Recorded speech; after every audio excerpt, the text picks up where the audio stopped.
بسم اللہ الرحمن الرحیم۔ حضرت موسیٰ علیہ السلام نے ایک دفعہ اللہ تعالیٰ سے پوچھا، میرے ساتھ جنت میں کون ہوگا؟ ارشاد ہوا، فلاں قصاب تمہارے ساتھ ہوگا۔ حضرت موسیٰ کچھ حیران ہوئے اور اس قصاب کی تلاش میں چل پڑے۔ وہاں دیکھا تو ایک قصاب اپنی دکان میں گوشت بیچنے میں مصروف تھا۔ اپنا کاروبار ختم کر کے اس نے ایک گوشت کا ٹکڑا ایک کپڑے میں لپیٹا اور گھر کی طرف روانہ ہو گیا۔ حضرت موسیٰ علیہ السلام نے اس قصاب کے بارے میں مزید جاننے کے لیے بطور مہمان گھر چلنے کی اجازت چاہی۔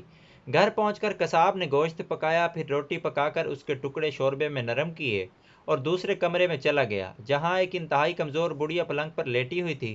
قصاب نے بمشکل تمام اسے سہارا دے کر اٹھایا، ایک ایک لقمہ اس کے منہ میں دیتا رہا۔ جب اس نے کھانا تمام کیا تو اس نے بڑھیا کا منہ صاف کر دیا۔ کھانا کھا کر بڑھیا نے قصاب کے کان میں کچھ کہا، جسے سن کر قصاب مسکرا دیا اور بڑھیا کو واپس لٹا کر باہر آ گیا۔ حضرت موسیٰ علیہ السلام یہ سب دیکھ رہے تھے۔ آپ نے قصاب سے پوچھا، یہ عورت کون ہے اور اس نے تیرے کان میں کیا کہا جس پر تو مسکرا دیا؟ قصاب بولا، اے اجنبی، یہ عورت میری ماں ہے۔ گھر آنے پر میں سب سے پہلے اسی کے کام کرتا ہوں تو خوش ہو کر روز مجھے یہ دعا دیتی ہے کہ اللہ تعالیٰ تجھے جنت میں حضرت موسیٰ کا ساتھ عطا فرمائے، اور میں مسکرا دیتا ہوں کہ میں کہاں اور موسیٰ کہاں۔ پھر موسیٰ علیہ السلام نے قصاب کو بشارت دی کہ اللہ تعالیٰ نے تیری ماں کی دعا قبول کر لی ہے اور میں ہی موسیٰ ہوں۔